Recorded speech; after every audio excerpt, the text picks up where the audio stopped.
I live in northern New South Wales, Australia, in an area where the bush is quite dense. Now, I've always been into the paranormal and have experienced a few situations that just cannot be explained. The one I'm about to tell is the most freakiest one so far. So, here's a backstory that links into the story I'm about to tell. So, I live with my parents and my two brothers. About a year back, we were staying with some friends in a tiny desert town with a population of 200. I know, it is very tiny. We heard about an older man who lived in one of the houses and was murdered about 4 years back. The locals suspected the murderer to be a dodgy, dirty homeless man who was lingering around the children and just being completely and utterly creepy, so they kicked him out of the town. This man had a tattoo on his forehead saying, "Mom." Now, fast forward to when we were camping in the bush. We went for a drive on a day that I was going to have a shower in a place where you paid about $2 for a shower if you were camping close by. Anyway, we parked and noticed a man with a small puppy trying to hitchhike. Me, being a nice person, decided to ask him where he was going and let him know my father could probably drive him. Now, when I sit in my back passenger seat, it sometimes looks like I'm the one driving. So, I'm assuming he thought I was alone, as he seemed perfectly fine at first, but then hesitant when he noticed our Rottweiler and the rest of my family. They gave him a lift while I had my shower. I don't know why, but I got a bad feeling. They took a little bit longer than usual. They came back in shock. It was the same fucking man with a tattoo on his head from that small town. We coincidentally bumped into this possible killer who was last seen in a complete different state 4 years ago. He was wearing a hat when I spoke to him, so I didn't see the tattoo. My parents told me how crazy bad the vibes were and how quiet everyone was. They even stopped and dropped him off at a public spot, so they did not feel that safe at all with him. Now, we are driving back to the camp and we're cracking jokes about how we would be waiting back at the camp for us with coffee. My family was terrible with a sense of humor. We got to the camp at light at night and it was dark. We had 2 big tents and we slept in a big kitchen tent. I was somehow still at a bit shaken sense, but I somehow decided to grab a knife and put it next to my bed. Just in case. I was cleaning off my knife when I heard something walking behind the tent. I called out to my little brother, and he replied that he was in the campfire with everyone else, including the dog. I suddenly became very frightened, and without even thinking, looked next to me inside the food tent. And the only way I can describe it was that I seen this old, dirty man crouching down in the dark, breathing heavily and looking me dead in the eyes. I froze for a second as screams, like I have never before, and I began running to everyone else. I was getting ready to call the police, but once my dad walked in with a huge stick, it was like he just vanished. It was just like it didn't make sense. There was so much food in that tent that no one could have really been in it without crushing everything. Plus, nothing was even moved when we looked inside. When things settled down and we couldn't find anything around, we eventually all tried going to sleep. After about 10 minutes of trying to sleep, and still horrified from wherever the fuck I had just seen, I started hearing footsteps around the tent. It went on for about 5 minutes. I listened very carefully. This thing had 2 feet, and it sounded heavy and big. To try and possibly scare it off, I told my brother, very loudly, to grab the knife and see what's outside. Everyone else admitted to hearing it also. My dog started barking and followed my brother outside. She then chased whatever it was into the forest. My brother couldn't see it, but he said it was running our dog, and it sounded as if it were dragging something heavy. After about 15 minutes, we tried going back to sleep. Just before I managed to get some sleep, a voice from outside very faintly said my dog's name. My dog didn't make a sound for the rest of the night. Now, I don't know if this had absolutely anything to do with that day, but I fell asleep that night in my face towards the tarp wall. I had the craziest, vivid nightmare. I'll try to explain the nightmare as I can. It was like I was face to face with an autopsy of a young blonde American girl. She was speaking into my ear, going into details about how she was murdered, how her body was found, and how good her life was beforehand. I tried looking away from the body, but everywhere I turned my head, I was just looking at a different part of the body while she still spoke. This dream went on until she said a name of a man, and then I woke up. I don't remember the name, and it was not familiar to me. Anyway, that was probably the scariest, strangest night I have ever experienced, and I no longer enjoy camping. I hope you enjoyed my story as much as I enjoy listening to everyone else's experiences.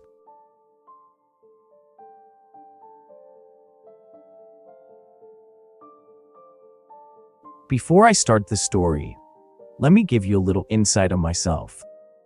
I grew up in a very military strict family. From the moment I turned 5, my dad taught me everything I know now, from fighting to survival skills. My dad being an ex-Navy SEAL, nothing really scares me. I'm not trying to paint myself as the most fearless person in the world, but I am also a paranormal investigator. Not something I talk about at work, but after having my fair share of experiences, I grew to love it, and it always interested me. So, from putting away some of the worst people in the world and my fair share of seeing the creepiest shit, nothing honestly scares me. This story takes place several summers ago. Two of my friends, Craig and Justin also being in law enforcement, and the other, a firefighter, decided to go camping. I always felt so comfortable in the woods. As I said, my dad taught me everything I know. We would spend days in the woods just living off the land. My friend knew of a very remote area up in New Hampshire. I don't recall the location. I was actually really excited because I hadn't been camping in years. It took us some time to find a good spot to get a good idea of the area. I felt like we were in no other planet entirely. We set up our tents, gathered up some firewood, and all of us had brought MREs to eat. We sat around talking for what felt like hours. We all grew pretty tired and decided to head to bed. I settled into my tent and quickly passed out. I was awoken by probably 3 a.m. to this horrible feeling. The only way to explain it is the need to fight, or I was about to die. Now, I always carry a gun on me, my Beretta 92S. It really never leaves my side. I sat up and looked around my tent. It was small enough that there wasn't much space. Here's the creepy part. I remember my father used to tell me to listen to the woods. The animals and night crawlers, they will go silent if something's wrong. You won't hear a single thing, and that's it. I heard nothing. The first time in my life I felt fear. I have had my fair share of demonic hauntings, and this doesn't even come close. I peered out of the tent. We had set the tent up on a good elevation facing an open field, about 100 yards or so away. Mind you, it was full moon and bright as heck. Something was standing there. I can only begin to describe this thing as a mammal, half a lizard thing. The best way I can describe is that it looked like half of the body of a horse. It had a lizard-like face, and what I can only describe as spikes coming from the back, and one hell of a set of teeth. At first, I seriously thought someone was in a costume messing with us, but I couldn't shake the feeling that I was getting from this thing, an unearthly one. I did notice it was looking at something. I couldn't make out what kind of animal it was, but it was probably the size of a raccoon. It looked like it was trying to sneak by, but the animal just randomly fell on its side and just let this thing take it. I was absolutely terrified. I knew if this thing headed our way, no 9mm is going to do anything to it. I could even hear it breathing all the way from my tent. What only sounds like something breathing through pudding. I crawled to my friend's tent, keeping a low profile. In a small relief, I noticed my friend Craig was also awake. He was looking at the same thing I was. We waited as the thing just stood there looking around. Then, it started to make its way through the tree lines. We could hear it smashing through the trees, and then silence. Craig and I just laid there for what felt like hours until the sun came up. Still, absolutely terrified. Justin woke up. Of course, he heard nothing, and not believing a single word of what we said. We packed up that day, and I have never been back to those woods. I seriously was always afraid to tell this story. I'll probably be sent for a psych evaluation, and I don't care, because I am not making this crap up.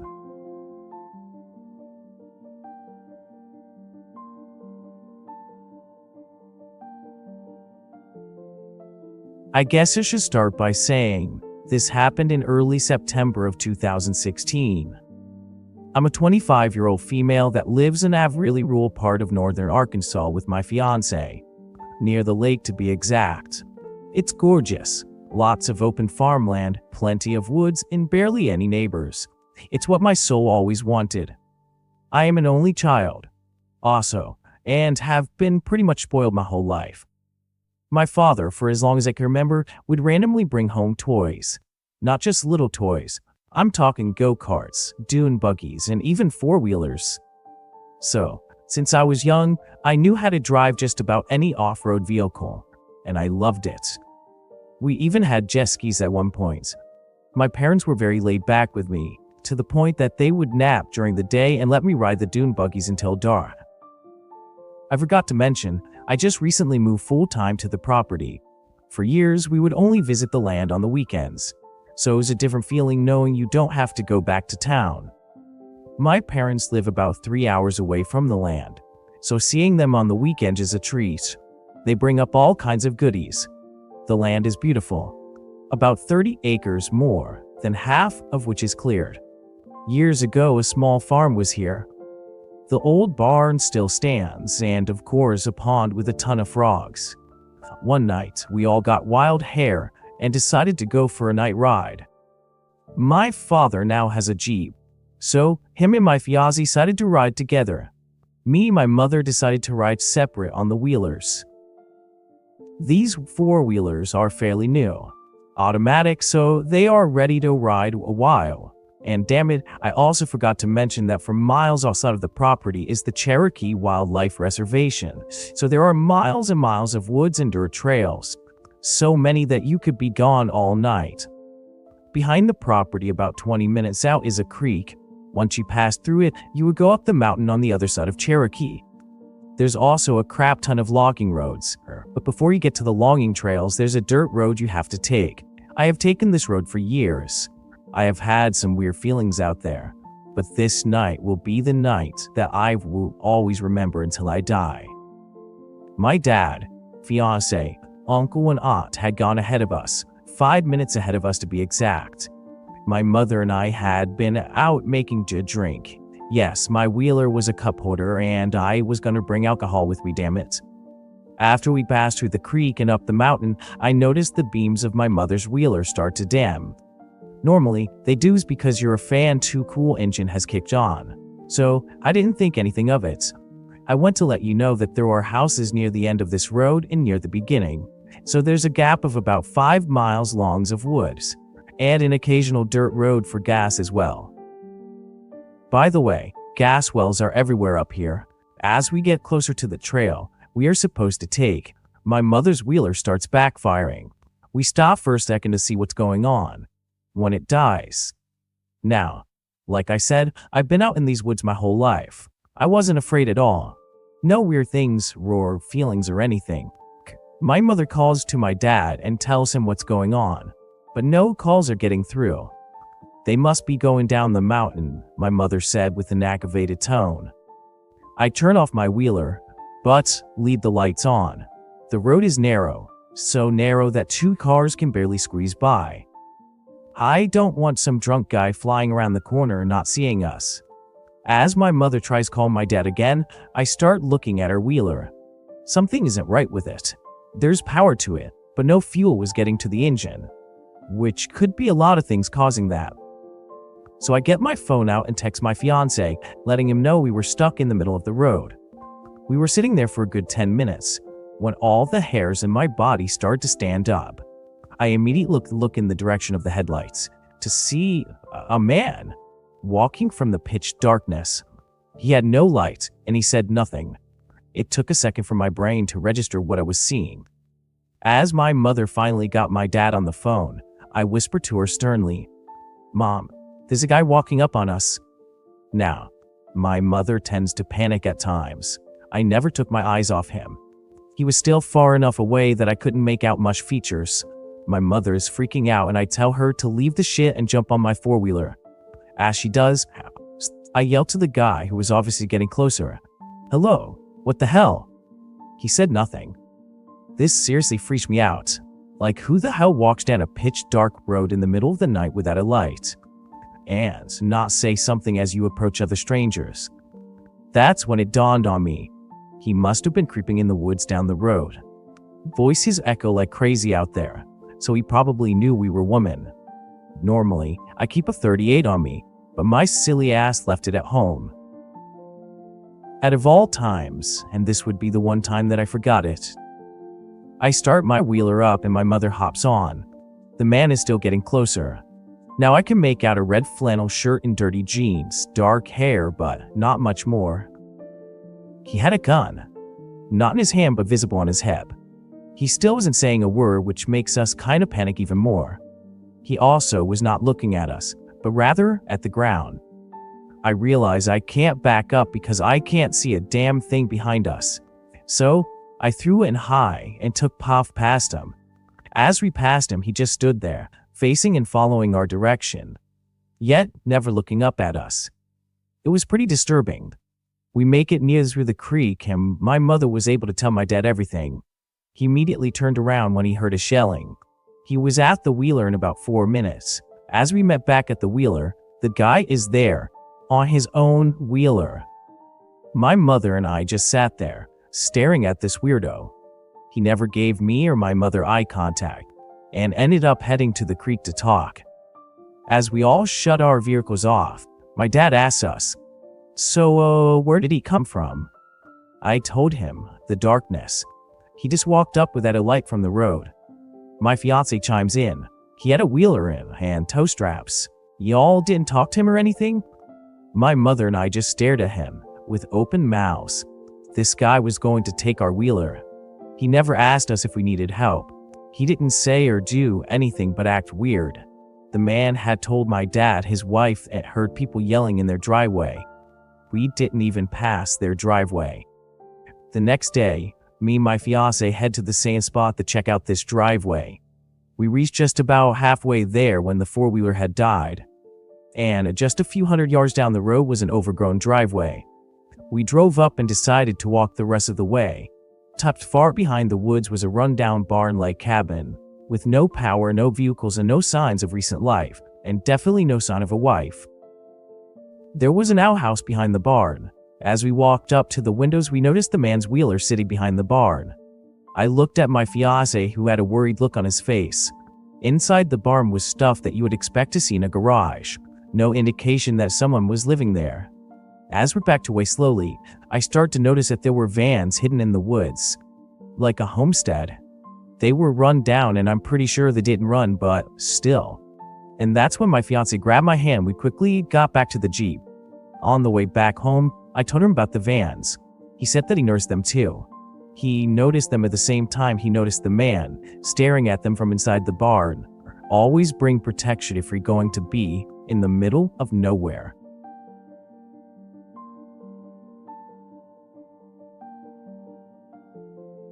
I'm a 17-year-old male, living in the Midwest. My sophomore year of high school, my friends peer pressured me into joining the track team. I thought that this was a good idea, because I wanted to improve my stamina. So, due to this fact, I was asked to join the long-distance track team. To practice, our small team would run in the woods, and then to a lake. These woods are mostly used for off-road biking, so we would run in the forest in the dirt paths that the bikes would make. After school, we would run in these woods every day. Time to time, we saw deer. These deer would get very close, so much so that one would only need to take 3 or 4 feet to maybe even pet one. These woods were fun to run in because they could be so secluded. The last day I ran in these woods, it was just another day. Due to my poor stamina, I was pretty far behind the rest of the group, and I had produced a fairly painful side cramp. In fact, I stopped to take a breather. Let me give you a layout of the path I was on. The bike path is cut into a slope, dividing it into two parts. The upper half is surrounded in trees, and above that is just more woods. The other half of the slope leads to ponds and more woods. As I was admiring the nature, I heard a loud snap high up in the woods. And so many scary stories. People say they get that feeling where they feel dread, where the hair on their neck stands up. This feeling is very real, as I got this feeling. Turning around, I expected to see deer, yet, to my utter horror, I saw a man. The man was pretty far away, but I saw his jeans and long-sleeved checkered shirt. A bit of background to myself. I am currently a third-degree black belt in Taekwondo, going on 15 years of practicing martial arts. Still, with my knowledge of self-defense, I was put off and began a light jog. To my utter horror, the man began to sprint down the hill. The creepiest part of his sudden sprint was how he used the trees to propel himself. I suddenly realized why he was running. He was trying to cut me off. Realizing I could not outrun him, I said a silent prayer as I ripped off an old stick of a fallen tree. The man finally made it down the hill. I was face to face with what I believe was a homeless man. The smell was very pungent. His eyes were bloodshot, and he had unkempt beard. I wanted the fuck off and I raised the stick. The man smiled and said words I will never forget. All I want to do is play. At this comment, I closed the distance, delivering a kick into his groin. He moaned and began to stumble. I brought down the stick as hard as I could, breaking it over his head. The man fell on the path. With utter fear in my heart, I ran as hard and as fast as I could. My coach was waiting for me at the end of the forest path. She could see that I looked fearful and asked me what was wrong. I smiled weakly and told her nothing, and I decided not to tell my coach anything because I didn't think she'd believe me. After a few days, I decided to tell my parents, who immediately told me to tell my coach. I told her the next practice, and we did not run in those woods again. To this day, over a year later, I still have decided not to enter those woods.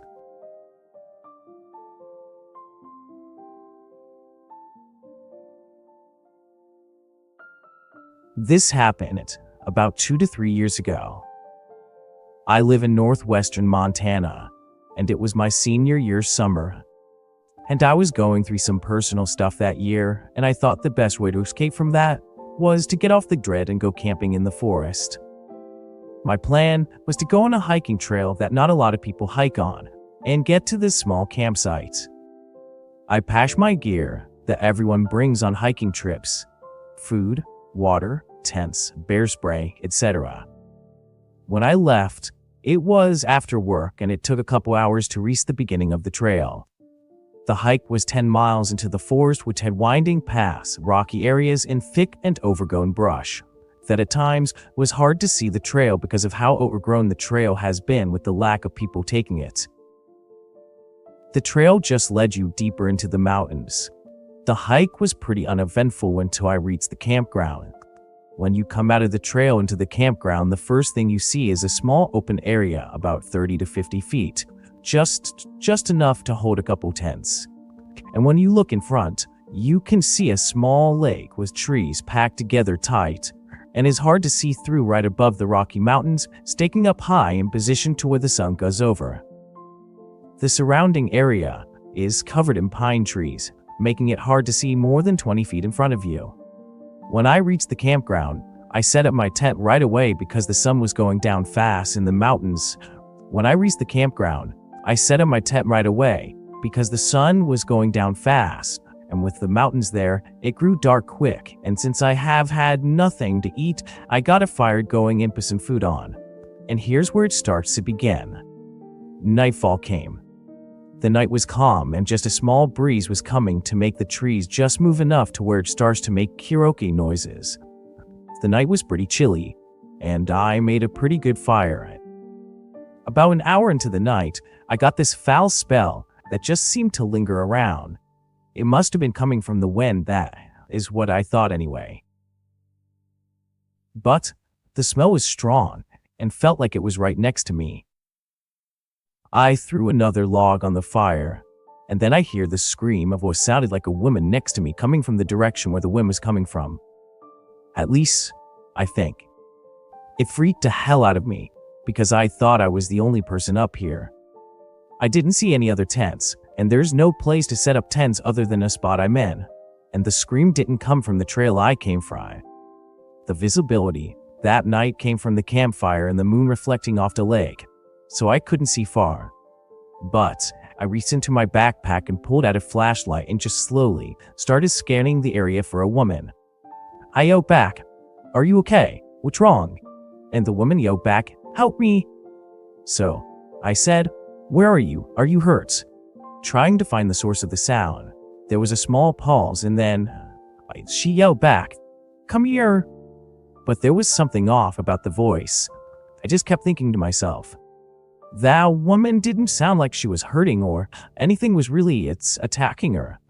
So that raised a red flag in my mind, and everything I said seemed like it didn't matter to the woman.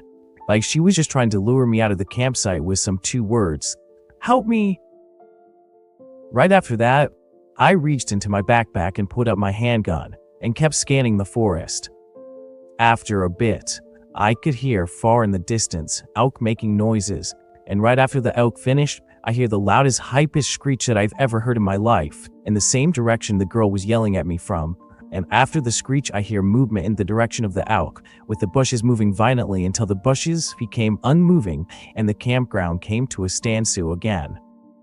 After the thing ran away, the foul smell went with it, and though the rest of the night was calm, except for the same screeching in the distance which sounded like it was miles away, just echoing through the mountains, I have never been more scared in my life. So, I waited until dawn, packed up my things, and headed home. I haven't told anyone my story, but if you have any idea what this could be, please let me know.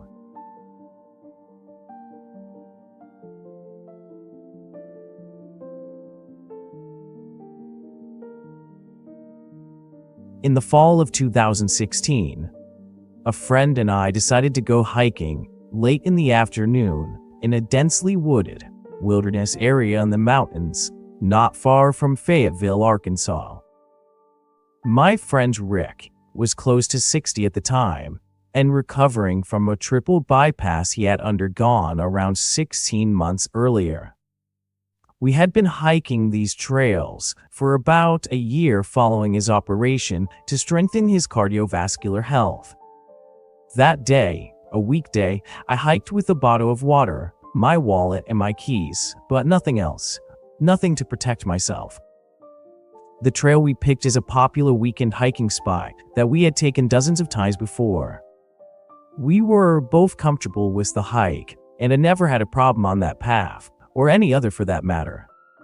While Rick is older, and at the time a little more feeble after his health problems, I was in my mid-40s, well over 6 feet tall, and in pretty good shape.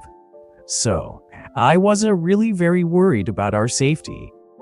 The trail we were on is on a state park adjacent to federal park land. It's an outdoors enthusiast's dream. Most of our trek that day was completely uneventful. We just enjoyed the autumn leaves and chatted casually as the sun dropped lower in the evening sky. We had seen nobody else that day, which was probably to be expected given that we chose to hike late on a weekday. We completed about 4 miles of the 6-mile loop up to that point, and it was as uneventful as any other.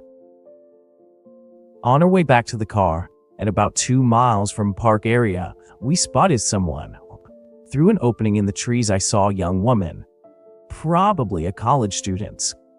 She was on the trail ahead of us and moving in our direction. At first glance, I paid her very little attention, as the distance between us disappeared. That changed.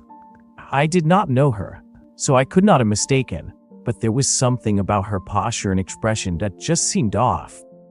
As she got closer, it struck me that she had some semi-panicked look on her face, and was moving quite quickly.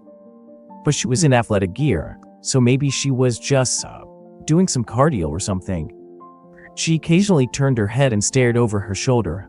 I followed her eyes and eventually noted that another woman about 50 yards behind her was walking up the path through the trees. The second woman was not wearing hiking gear. In fact, her clothing struck me as totally inappropriate. It was a warm afternoon, and we were all well inside a wooded state park area for miles away from any homes, but she was wearing semi-formal, office casual attire and a light jacket. I thought the clothes must have been secondhand because they were tattered and ill-fitting, and they definitely didn't look washed. She was a fit, athletic-looking woman who couldn't have been more than 25 or 30 years of age. It was too bizarre. The clothes were wrong for the trail, and they were wrong for the age. Everything about her was off. Her shoes struck me as being even more peculiar. When she got closer, I noticed she was wearing scuffed, leather flats, casual shoes with no ankle support. I found it completely odd, because you just don't see people on this trail just as she was, and you never see them wearing shoes like that. My hiking partner, Rick, hadn't appeared to notice anything odd, as he was completely involved in the conversation and just kept talking. The second woman briefly glanced up, and we made eye contact as she neared us. The alarm bells were going off in my head. There was something in her eyes that made me feel uncomfortable. I don't know what she was thinking, if I'm being honest, but I swear she had contempt in her face. Part of me wondered whether I'd be offending her by staring, so I diverted my eyes and kept walking. I tried to tell myself that maybe she was homeless. Maybe she was wearing the only thing she had, and I was just being rude. But the warning bells were still going off in my head. I'm not a paranoid person, so having my sixth sense going off like that was very unsettling. I have a fantastic peripheral vision, so I turned my face toward Rick and acted like I was listening to him, but I was watching the creepy woman out of the corner of my eye. The moment we passed, she spun her head around to study us as she slowed her pace. My internal alarms grew louder. Out of the corner of my eye, I saw her come to a stop and drop her face toward the ground. Her body half turned on the trail. It was very odd behavior. Rick and I kept walking around 50 yards further. We made it around a bend in the path, and I looked back at the woman before the trees obscured her view. She was still standing there. Her face was down, but she was staring a hole through us out of the corner of her eyes. That was the first time I realized that I couldn't see her hands. One was inside her jacket pocket, and the other was hidden from my view on the other side of her body. It creeped the hell out of me. The hair on the back of my neck stood up. For half a mile, I didn't see her again, and had begun to wonder whether the first woman, the co-ed, had felt danger as well. Clearly she had, I thought, and that's why she was practically running through the wood at dusk. It also struck me that the woman was stopping and studying Rick and me, like she was deciding on whom to follow. We weren't moving as fast. We were walking as quickly as Rick could manage, and he was clearly more female than a co-ed. But those thoughts amped my senses, and I felt very uneasy, so I periodically checked behind us. At certain points through the woods, I could see more than 100 yards, and nothing. I began to worry about the co-ed. My hair stood up for a second time as I felt the strongest sensation of being watched. Again, thinking I was paranoid and half mocking myself for being afraid of the creepy woman, I turned my head around to assure myself she was not back there. I was wrong. She was there, following with her head down and moving briskly about 100 yards behind us, but with her hands hidden. I turned my head back to the trail in front of us and kept walking, still trying to convince myself that there was nothing out of the ordinary happening. That I was just being rude because she was dressed like a homeless woman. About 200 yards further along the path, I turned my head back to Rick, and my heart raced a bit. She had close half the distance. Each time we walk around a bend in the woods obscured her location, she would emerge closer and closer to us. I told myself that I was just being paranoid, but nevertheless, I tried to get Rick to pick up the pace. By this time, he was clearly aware that we were being followed, and he was pretty uncomfortable as well. Though, to his credit, he did keep walking. With half a mile to go before we reached the parking area, I turned my head once again, and she was just 10 feet behind us. I hadn't seen or heard her get that close, and it freaked me out. I literally jumped. One of her hands was in her pockets, and the other was behind her back. I got the distinct feeling she had a weapon of some kind, and that she had no fear of, despite the fact that I was considerably taller, albeit several years older. There was no mistaking her demeanor. She meant to do us harm, or at the very least she intended to intimidate us. I weaved my car keys between my knuckles. I handed my water bottle to Rick, and made an obvious fist with my left hand. With a half-mile left in her hike, I thought to myself, if this is nothing, she'll pass us and move on, as clearly she's moving a lot faster than we are. I was accustomed to people overtaking us. But she didn't pass, and never acted like she knew we were there, which was the creepiest part. I kept my head toward her as I walked and tried to get her to make eye contact, but she didn't look me in the eyes at first. She kept acting like neither Rick nor I were on the path a few feet ahead of her, and she followed so closely behind. I was completely unnerved, and that made me angry. I wanted her to see how pissed I was and to convey with a look that messing with me was a mistake. When she finally did make eye contact with me, I glared and clenched my fist. There was an instant where I couldn't read her expression. She was simply blank. But as she studied my face, she appeared simultaneously agitated and a little less confident. I was conveying one thing on my face: back the fuck off. And at this point, I didn't give a damn if it appeared rude. She apparently thought better of whatever she was doing and slowed her pace so that the distance between us grew to about 20 feet. But she was tense and kept whatever she had in her hand hidden behind her. I never saw her hands. I knew she had a weapon though, and I believe she meant to do us harm. But I also know she recognized that I was ready to fight. I was mentally prepared to charge at her if I saw a gun or a knife, as I knew Rick could not run her. I thought to myself, I just have to surprise her. I also realized that I needed to have her in front of us. A few hundred feet further, about a quarter mile away from where our car was parked, she still was stalking us, and I had enough. I was in equal measures afraid and furious. I told Rick that we were going to stop and let her pass, loud enough for her to hear it.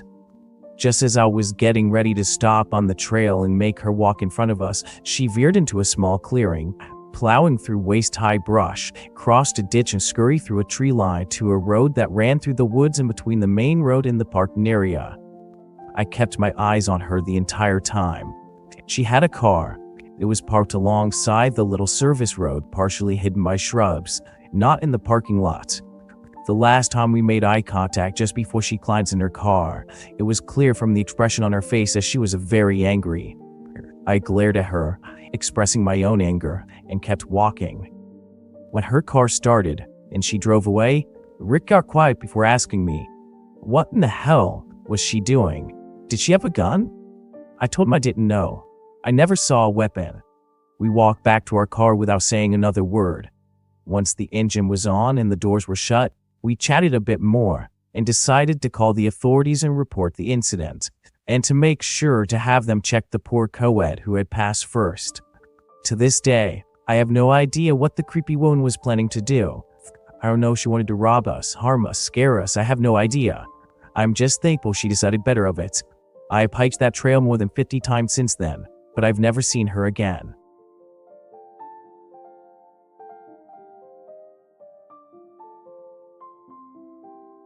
Before I tell you my story, I must give you a bit of background. I live in the state of Idaho in the US. I work on a farm and live in a very small town and live just down the road, about an hour from where this happened. But when I heard a story from a neighbor, curiosity got the best of me. My friend Bill told me the story of the water babies. We were at my house in the garage. Bill was talking with my dad about fixing something in the house. The talk moved on to hunting stories, then stories about seeing weird things in the woods. My dad has a ton of stories like that handed down from my grandpa. After a few stories, Bill told the tale like this. You see, the story behind the water babies is that two main native tribes in the area, the Shoshone and the Bunnak, or as they call themselves, the Shobans, would perform an ancient ritual. Nobody remembers any specifics of the ritual. It's lost to history, but the purpose is fairly well known. Whenever a set of twins were born, the Shobans would take the babies to the marsh where the Blackfoot and Snake Rivers joined. They would throw the babies in the water, and the one that floated was kept, and the ritual was ended. The belief is that the twin is good and the other twin is evil, and they believed that the good one would float to the surface, but this meant a lot of babies drowned, whether one or both the twins died. Anyways, it is said that if you drive to Tilden Bridge, which overlooks the smaller of the two rivers, and shut your car off, you will hear odd noises, small thuds and thumps, as if something is crawling all over your car. I've heard of water babies before and seen the Tilden Bridge, but I never joined and put the two together in my mind. After Bill told us what water babies were, he told me that after his brother experienced the noises and his friends, they drove away from the bridge on a dirt road. The next morning, Bill's brother got up to find his car not only caked in dust, but covered in small hand and footprints. I scoffed at this, as a fairly lesser-known local legend, although old-timers are dying out, so it's not as well-known anymore. And I never believed it. Until one night 2 years ago. A group of me, my friends. I was the one driving, and my cousin in the cab, and my girlfriend in the middle front seat, her best friend in the passenger, and the other two girls were in the back. We wanted to spook out the girls, and in all honesty, we all were pretty creeped out as it was. We told them we were looking for ghosts and it was a moonlit night, so if we did see anything, we would be kind of screwed. This amped up the fear of the unknown factor big time. I was driving, so I parked and turned my pickup off the middle of the bridge. It is a rarely used bridge due to it being in the middle of nowhere, so I felt comfortable parking on the bridge. We sat in the darkness for a minute expecting something to freak us out. The car was full of us kids being loud and goofing off, so it wasn't too creepy. After a minute or two, we decided to leave nothing, because there was too spooky and nothing was happening. The mist of the river rolled over my truck's windows, which made everything look more horrifying. To tell you the truth, we all decided to do something else, so I turned the key and nothing happened. The girls thought I was playing around and telling me to push it in the clutch or just joking. Idiots, let's go. My girlfriend told me, not funny, okay? Just go. I told them that the car was an automatic and had no clutch. The girls grew quiet, and I saw them go pale in the moonlight. I tried for about a half an hour to get this car to start, but it just wouldn't work. I was too scared to get out and pop the hood. Everyone was on the verge of a nervous breakdown.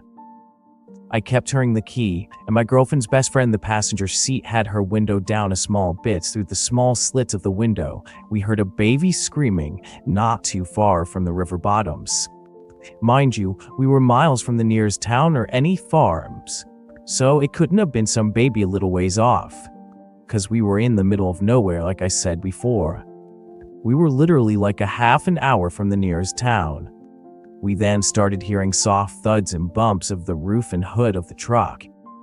We all freaked out after a few turns. The engine still wouldn't go, until we heard a thud and felt the truck move forward a bit. I turned the key one last time and it started up. We pulled out of there as fast as we could over the dirt road. We were all done with doing anything else that night, so I took everyone home. When everyone was dropped off at home, I drove back to my house, parked the truck in the driveway and ran inside. The next morning, my dad yelled at me for letting kids climb over the truck during the night. I told him I wasn't even near any kids last night. He led me to the driveway of the truck and said, "See all the hand and footprints all over?" The truck was covered in dust from the dirt road, and as he pointed to it, I noticed small handprints and footprints on the hood and in the bed. It's been 2 years, but I will never go back to Tilden Bridge again. I have experienced some weird crap in my life, but all I know is that I believe in Bill's story.